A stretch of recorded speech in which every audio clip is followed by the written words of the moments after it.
Focus बहुत पहले से रहा है। चूरू के अंदर झींगा का एक पोटेंशियल है, इस बात को तो हम मानते आए हैं और इसकी शुरुआत हुई आज से नहीं, काफ़ी सालों से हम पीछे लगे हुए हैं।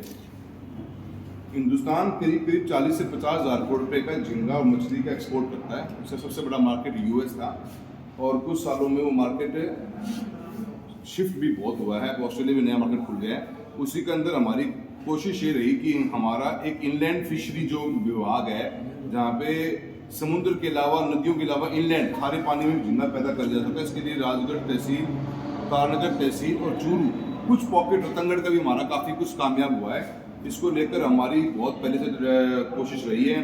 हमने सेंट्रल वाटर कमीशन से, जो फरीदाबाद में इसका हेड ऑफिस है, डार्क जोन को डी नोटिफाई करवाया, बिजली के कनेक्शन शुरू करवाए।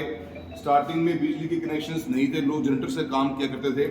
और अब जब कॉम्पिटिटिवनेस बढ़ गई तो देखने को ये मिला, हमने इसकी पूरी प्रोजेक्ट रिपोर्ट भी तैयार करवाई कि राजस्थान के मुकाबले में हरियाणा और आंध्र प्रदेश और गुजरात, तीन बड़े ऐसे स्टेट हैं जो झींगा के अंदर बहुत आगे बढ़िया काम कर रहे हैं, पर उनकी बिजली की रेटें बहुत ज़्यादा फर्क है। और सरकार को मैंने प्रेजेंटेशन दी। बजट से पहले मैं फिनांस सेक्रेटरी से भी और मंत्री महोदय से भी, आईसीआर के अधिकारी को भी लेके आया मैं। और सबसे मेरी बातचीत होने के बाद मैंने उनको यही चीज़ समझाई थी कि सर, जब तक पहली बात है कि राजस्थान की सरकार झींगा को कृषि का क्षेत्र नहीं मानती, बल्कि भारत सरकार इसको कृषि का हिस्सा मानती है। उसके कारण हमारा एग्रीकल्चर की रेट का हमें फायदा नहीं मिलता। अब 2 रुपए की रेट में हरियाणा और आंध्र प्रदेश काम कर रहा है, राजस्थान की रेट 13 रुपये है और साथ ही साथ कैपिंग भी नहीं है। आप अगर झींगा मछली पालन वाला सोलर प्लांट लगा लेता तो उसका भी नेट वैल्यूएशन करने का काम भी सरकार ने मना कर रखा था। तो चारों तरफ से मर रहा था, व्यापार मर रहा था। एक तरफ राजस्थान इन्वेस्टमेंट पॉलिसी की बात करती है और हमें खुशी है कि इस बजट के अंदर हमारी बात को सुनते हुए इन्होंने इसको फैसला लिया है और बिजली की रेटों को कम करने की बात कही है।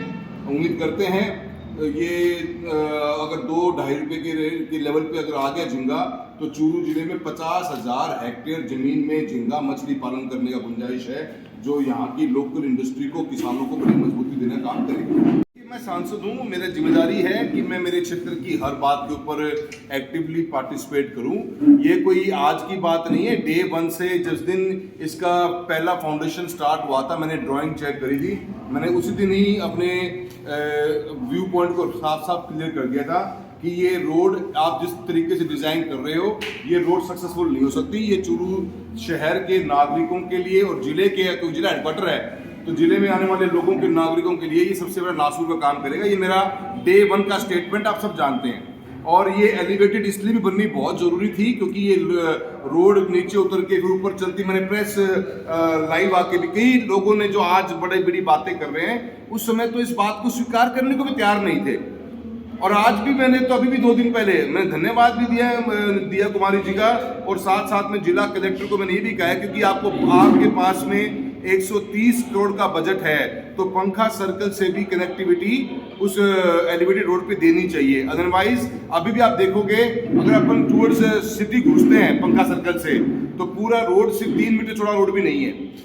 ऐसे में तो ट्रैफिक चल ही नहीं पाएगा। गलती से ट्रक खराब हो गया, ट्रैक्टर खराब हो गया, तो पूरा रोड जाम हो जाएगा आपका। इसलिए हम चाहते ये हैं कि पंखा सर्कल से आने वाली रोड भी उस ऊपर चढ़े, और ये हमारी कोशिश है, जागरूकता है, नॉलेज है इस बात की, और पब्लिक को पता है इस बात का कि हमने राइट टाइम पर, हमने गवर्नमेंट को इतना प्रेशराइज कराया।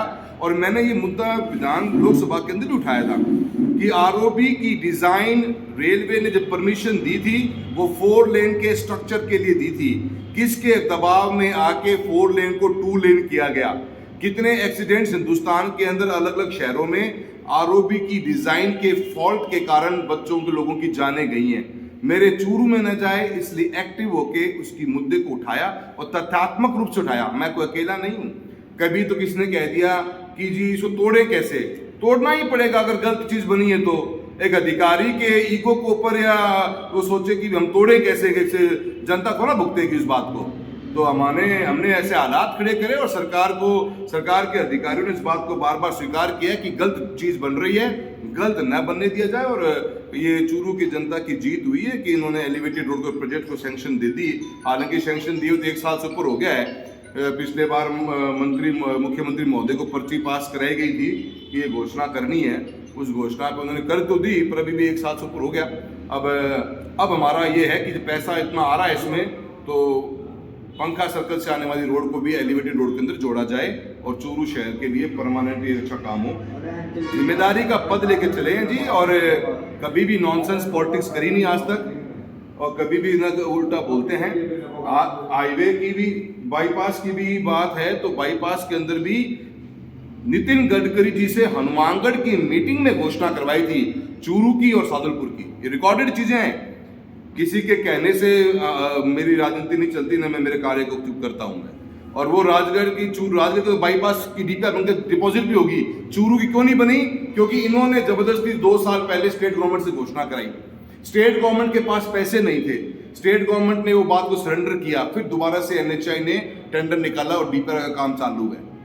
तो कहना आसान है, काम के पीछे पड़ना पड़ता है, और कोई अनर्गल बातें करते हैं उनसे मैं अपना ज़्यादा मेरा माइंड को डाइवर्ट नहीं करता, मेरा काम पे फोकस और काम मेरा बोलता है। सर, ये जो ब्रिज थे, जयपुर रोड ब्रिज, और इस ब्रिज को लेकर आपने कहा था कि वो काम भी रुजुल में और देख लीजिए, इनको मानना पड़ता है। मैंने कलेक्टर महोदय को कहा था कि जब पैसा आपके पास बचा हुआ है, ये डेविएशन का पैसा बचेगा, आप इसके रैंक को क्यों नहीं उतार रहे हो? किसी ने मानी बात? जब हमने शिकायत दर्ज कराई आपके चीफ सेक्रेटरी साहब को, सेक्रेटरी साहब को और सभी ऑफिसर्स को, तो अब कब काम बंद करना पड़ा? मतलब पहले दिन काम बंद कर लेते। किसका पैसा खराब हो रहा है? आपके पास 15 करोड़ रुपए तो बचे हुए थे इसमें, प्रोजेक्ट के अंदर आपका स्कोप ऑफ वर्क 15 करोड़ बचा हुआ था आपका पुराने वाले फ्लाईओवर को रिपेयर करने 27 करोड़ पे थे, इसमें भी आपके 8-10 करोड़ बचते। जनता का पैसा मतलब ऑफिसर्स की वो देखो, और कोई बोलने को तैयार नहीं। सांसद बोल दे तो सांसद व्हाट्सएप पे आ गया। बीजेपी में व्हाट्सएप से कब चमक बैठ गई भाई? व्हाट्सएप पे तो का कल्चर तो का काम पब्लिक को बताने का आप लोगों ने शुरू किया हुआ है। अगर आप ये पैसा लग रहा है, किसका पैसा खराब हो रहा है?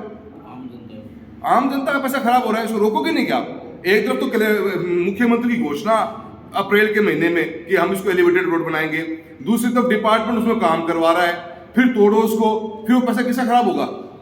तो हमने तो राइट चीज बोली है, और मुझे पता है कि चूरू की जनता जानती है कि मैंने सही बात कही है, और ये चूरू की जनता को बहुत बड़ा तोहफा होगा आने वाले समय में। ये जब फ्लाईओवर तैयार हो जाएगा, एलिवेटेड रोड तैयार हो जाएगी, जनता इस बात को नहीं स्वीकार करेगी। सर, विधायक करदाल सारण ने कहा है कि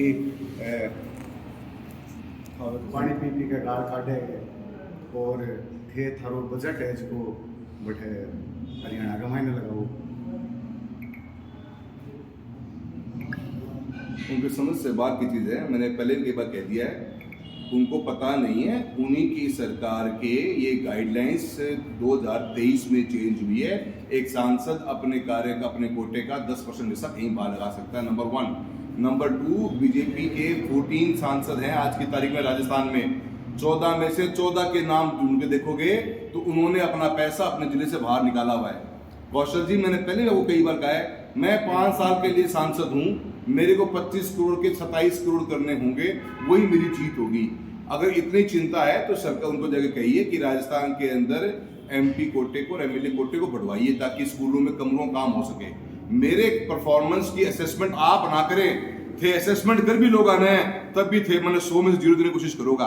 मेरी असेसमेंट मेरी जनता करेगी, जनता मैंने तीसरी बार आशीर्वाद दिए है, और जब 5 साल का कार्यकाल पूरा होगा, जब दिखा भी देगा कि कितना रुपया लेके आया है, जिले के अंदर कितने रुपये काम करवाए हैं। फिर मेरी चिंता ना करो, और थाने की चिंता हो रही है कि रुपया दे दिया तो था रहे, ऊपर से लेकर नीचे तक मैं नेता हूँ, नाम लेना कौन सा हूँ, आस पड़ोस की डिस्ट्रिक्ट का भी एमपी है ना, रुपया बाहर दे रखे हैं, पर उनके बारे में स्टेटमेंट दो अगर कुछ आपके अंदर मोरालिटी है तो। सर, ये जो संसद में आपने मुद्दे उठाए हैं, जब दिनों प्रेस नोट भी जारी हुए, क्या लगता है उन पर कितना काम होता है? देखिए जी, एक ऑपोजिशन के अंदर है, आज कुछ लोग ये सोचने लगे हैं कि ऑपोजिशन वाले नेताओं को घर जाके बैठ जाना चाहिए। हमारी जिम्मेदारी है सरकार को चिताना।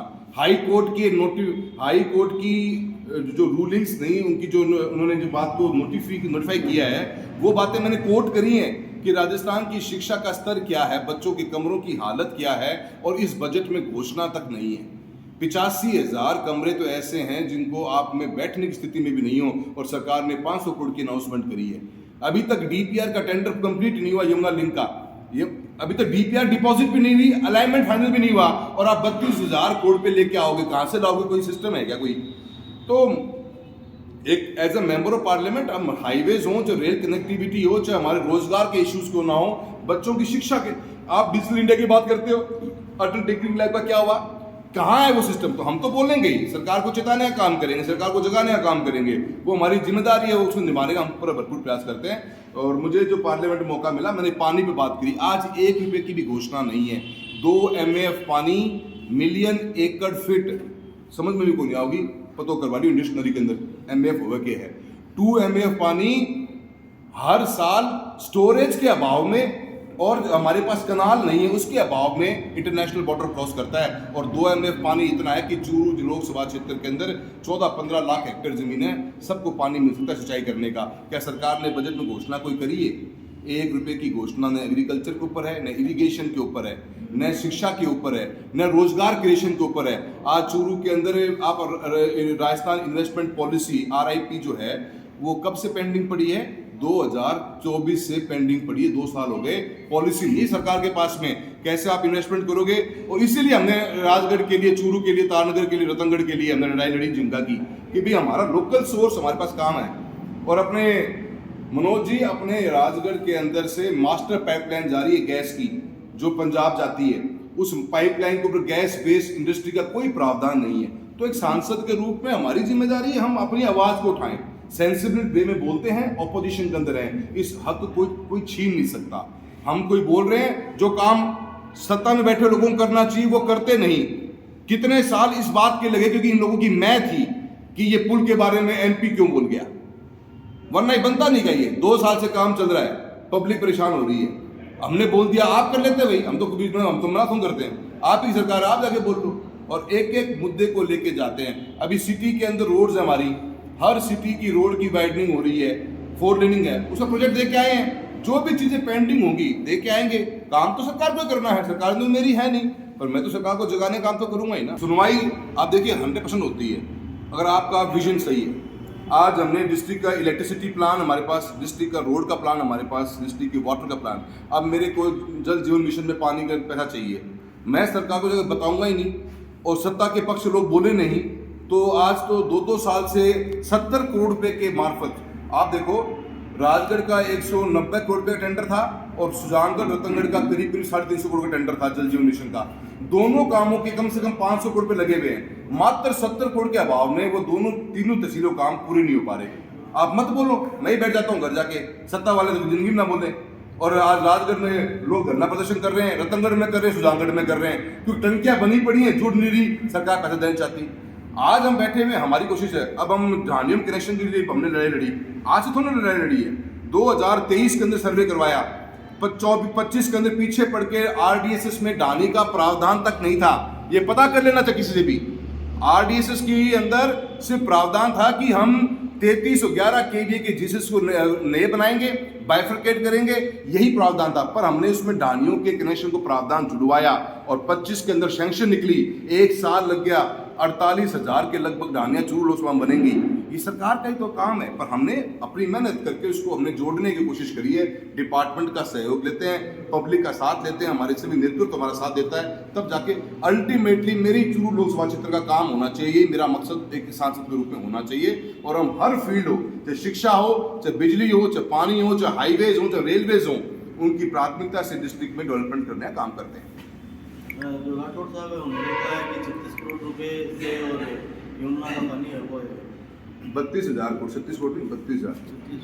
इन्हीं की सरकार के टाइम पे वसुंधरा जी मुख्यमंत्री थी, नितिन गडकरी जी जल जीवन मिशन के मंत्री थे, 22,000 करोड़ की DPR बन के तैयार हुई थी। उस समय पता किसी को भी नहीं है।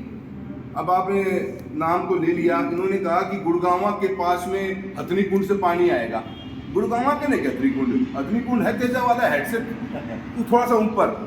पहले हम तेजा वाला हेड से पानी ले रहे थे, जो DPR बन के तैयार थी, वो हम एक्सेस रेन वाटर ले रहे हैं। उसमें हरियाणा ने दे दिया क्या एग्रीमेंट, अभी तक मैं भी मिल के आया हूँ 5-7 दिन पहले ही मंत्री महोदय से, आपने मेरी न्यूज़ पढ़ी होगी, जिसमें हम नौहर फीडर के लिए 124 करोड़ रुपये सैंक्शन करवा के लाए थे 2 साल पहले। वो अटका हुआ था, मंत्री महोदय ने मेरे सामने मुख्यमंत्री से बात करी, और वहाँ के जो नहर मंत्री हैं श्रुति चौधरी से बात करी, और उनका पैसा सैंक्शन जल्दी हो जाएगा नौहर फीडर का, इसके लिए भी हमने बात करी। अभी तक अलाइनमेंट क्लियर नहीं है, हरियाणा इस बात के लिए क्लियर नहीं है कि मैं लैंड दूंगा तो इस लैंड के मैं क्या यूज करूंगा। बीच में सिवानी के अंदर जश्न बना दिया गया, शिवानी में किसी ने कह दिया कि ये पानी हम शिवानी में भी यूज करेंगे, क्लियरिटी गवर्नमेंट को करनी पड़ेगी। भागीरथ का नाम लिया था 23 के अंदर दिसंबर में, 25 जुलाई के अंदर, जुलाई 2025 में तो टेंडर निकला डीपीआर का, इसका 6 महीने का टाइम था। पता है किसी हो गया? बोलना तो बहुत आसान है, मेहनत करनी पड़ती है, पढ़ना पड़ता है, सब्जेक्ट के पीछे भागना पड़ता है, तब जाके चीजें कंप्लीट होती हैं। जनवरी 2026 के अंदर डीपीआर जमा करने की तारीख थी। क्या डीपीआर जमा हो गई? बता दें, यहाँ पे जो नेतृत्व बैठा हुआ है या मंत्री से महोदय सरकार बता दे कि भी क्या डीपीआर जमा करा दी। आज तक हरियाणा ने अलाइनमेंट के ऊपर यस नहीं भरी है। जब वो यस भरेंगे, जब डीपीआर सैंक्शन होगी, जब डीपीआर कंप्लीट, उसके बाद पैसा 32,000 करोड़ रुपया, 500 करोड़ दिया है शिक्षा ने। राजस्थान गवर्नमेंट के पास पैसा है क्या 32,000 करोड़ देने के लिए? कहां से पैसा है भाई? तो उसका पाथ भी चलेगा, सब बात की बातें हैं, पर डीपीआर का काम पूरा हो। और डीपीआर चेंज क्यों करी? हमने ये मुद्दा 2 साल पहले भी उठाया था कि 22,000 करोड़ की डीपीआर वसुंधरा जी के टाइम पे ही आप लोगों ने बनवाई, उसको चेंज क्यों करना पड़ा? बारे में बताइए भाई, क्यों चेंज कर दिया आप लोगों ने? भी कांग्रेस में गहलोत साहब थे, इसके लिए पीछे पड़े रहे, हरियाणा को राजी करने के लिए पीछे पड़े रहे, हरियाणा ने इनको वर्बली हाँ भरी, उसको डीपीआर बनाई, तो क्यों चेंज करी डीपीआर? अब आप कह रहे हो 32,000 करोड़ रुपए की, 5 साल में 10,000 करोड़ बढ़ गए, तो ये फिगर कहां से आया? तो ये बताना पड़ेगा सरकार को, बोलना पड़ता है, पढ़ना पड़ता है, पर्चियां पकड़ के पर्चियां सुना देते हो, उससे काम नहीं होता है, फिर औरों पे इल्जाम डालते हो। ये कमेंट आया है कि चूरू जिले में जो पानी मिल रहा है वो केवल बीजेपी की देन है, वसुंधरा जी कार्यकाल में मिला है जनता को, सांसद जी को भी पता है, कांग्रेस सरकार ने केवल धोखा दिया है। ये कमेंट आया है। देखिए, कोई भी आदमी ये सोचे कि डेवलपमेंट 5 साल में हो गया तो इनकी बहुत बड़ी गलतफहमी है। डेवलपमेंट एक प्रोसेस है और हमारी बहुत बड़ी कंट्री है। अगर हिंदुस्तान की आज़ादी के बाद में अगर ये डैम्स, भाखड़ा नांगल डैम जैसे डैम न बने होते तो आज हम पीने के पानी के लिए महरूम होते। वो कांग्रेस की ही देन थी। आज जितने इंस्टीट्यूशंस इस कंट्री में खड़े हुए हैं वो सारे इंस्टीट्यूशंस कांग्रेस के, नेहरू साहब के प्रधानमंत्री के टाइम पे देन है। जो IITs हो, चाहे एम्स हो, चाहे हमारे इसरो हो, जो इंस्टीट्यूशन की बात करोगे वो कांग्रेस की देन है। इवन स्कूलिंग के अंदर केंद्रीय विद्यालय, नवोदय विद्यालय भी आज तक बीजेपी उनको रेप्लिकेट नहीं कर पाई, नंबर ही बढ़ाने पड़ रहे हैं। तो ऐसा नहीं है, प्रोसेस है, किसी ने कुछ किया, किसी ने कुछ किया है और हम आगे बढ़ते जा रहे हैं। हम आज भी रुके नहीं है। इतनी किलोमीटर की रोड बनी हिंदुस्तान में, भी तो काफी अच्छे हाईवेज बने हैं, कितने और क्राउडेड रोड चल रहे हैं हमारे। आज जयपुर सीकर की हालत क्या है? जयपुर सीकर में तो बना हुआ 4 लेन रोड हो गया, पहले 2 लेन रोड ही था, फिर 4 लेन बन गया। आज भी घंटे 2.5 लगते हैं सीकर जयपुर के बीच में। तो अब नई रोड्स की डिमांड आएगी। तो ऐसा मत सोचिए कि किसी एक आदमी ने 5 साल में डेवलपमेंट कर दिया और हिंदुस्तान की तस्वीर बदल गई। एक ऑनगोइंग प्रोसेस है, इसीलिए हम एक डेवलपिंग इकोनॉमी है, हम डेवलप्ड इकोनॉमी नहीं है। ये नहीं होता है कि हम ये चीज़ ले गए, इसका जो एलिवेटेड रोड का श्रेय है वो उन्होंने भाजपा से। MLA साहब को पता नहीं है, वो भी व्हाट्सएप यूनिवर्सिटी की स्टूडेंट है। बीजेपी ने कल्चर डलवाया है, व्हाट्सएप पे डालना बहुत जरूरी होता है। मेरे व्हाट्सएप पे डलने से टेंशन में मत आओ। आप ऐसा कुछ काम करो कि आप भी कुछ व्हाट्सएप पे डाल सको। मैं तो करूँ जगह का गाल करूँ, ये भी किम कर लो तो अपना डल जाओ।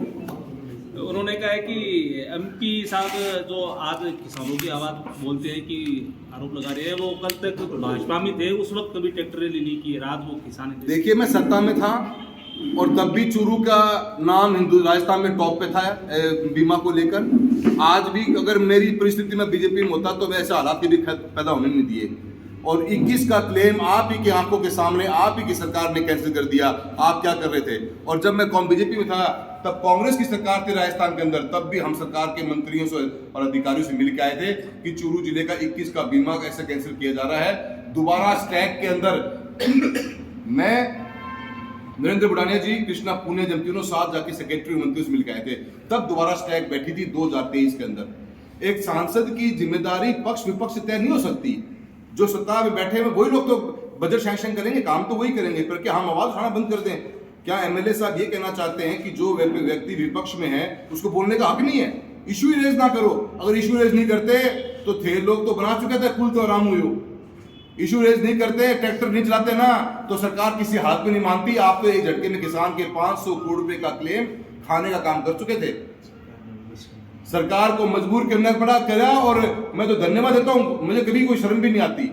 हम कोशिश करते हैं, जो पैसा देगा धन्यवाद देते हैं। हम तो किरोड़ीलाल जी का उस दिन भी धन्यवाद दिया था और किरोड़ीलाल जी का आज भी धन्यवाद देते हैं कि उन्होंने इस बात को स्वीकार किया और माना कि भी इसमें गलत हुआ है और दोबारा से हम कमेटी बिठा के SCR से बिठाएंगे और किसानों को क्रॉप कटिंग के आधार पर 2021 का क्लेम देने का काम करेंगे। मैंने कभी बोला क्या? हमने हमेशा स्टेटमेंट ने दिया कि हम कैपिटल ने ठीक किया है। अगर आप बोलते हो बोलने की जरूरत नहीं पड़ती, आप एक्टिव होते नहीं हो, दूसरा कोई बोले नहीं बोलते तो आप चिढ़ जाते हो। ऐसे सब कैसे तो काम हो चलता है प्रजातंत्र के अंदर। जो सालासर थाना है उसके अंदर मुकदमा दर्ज हुआ है जी, सालासर थाने में मुकदमा दर्ज हुआ है। जो कृषि मंत्री केवड़ी है उनके द्वारा निरीक्षण किया गया था, जिसके अंदर फसल बीमा क्लेम के अंदर और बड़ा फर्जीवाड़ा है वो सामने आया था। 1150 करोड़ रुपए का पूरे राजस्थान के अंदर वो कह रहे हैं कि इस तरह का गबन है, वो होने की संभावना है। 9 करोड़ का सालासर थाने में है। देखिए केवड़ीलाल जी, जिस दिन हमने मीटिंग करी थी ट्रैक्टर रैली के साथ के रात को 11 बजे, उस दिन भी वो बहुत इंटरेस्ट लेकर उस चीज़ को समझने की कोशिश कर रहे थे। मैं उनका बहुत धन्यवाद देता हूँ। अगर नेतृत्व कोई भी लीडरशिप हो, सत्ता में आना ना आना सेकेंडरी बात होती है।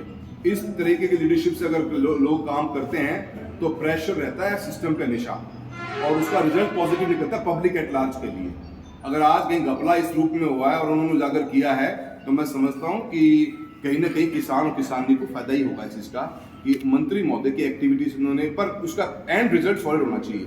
अब डुप्लीकेट और फर्टिलाइजर यूरिया मिली, उसके ऊपर रिजल्ट आज भी पब्लिक वेट कर रही है कि ये क्या वो फैक्ट्रियां बंद हो गई या आज भी चल रही है।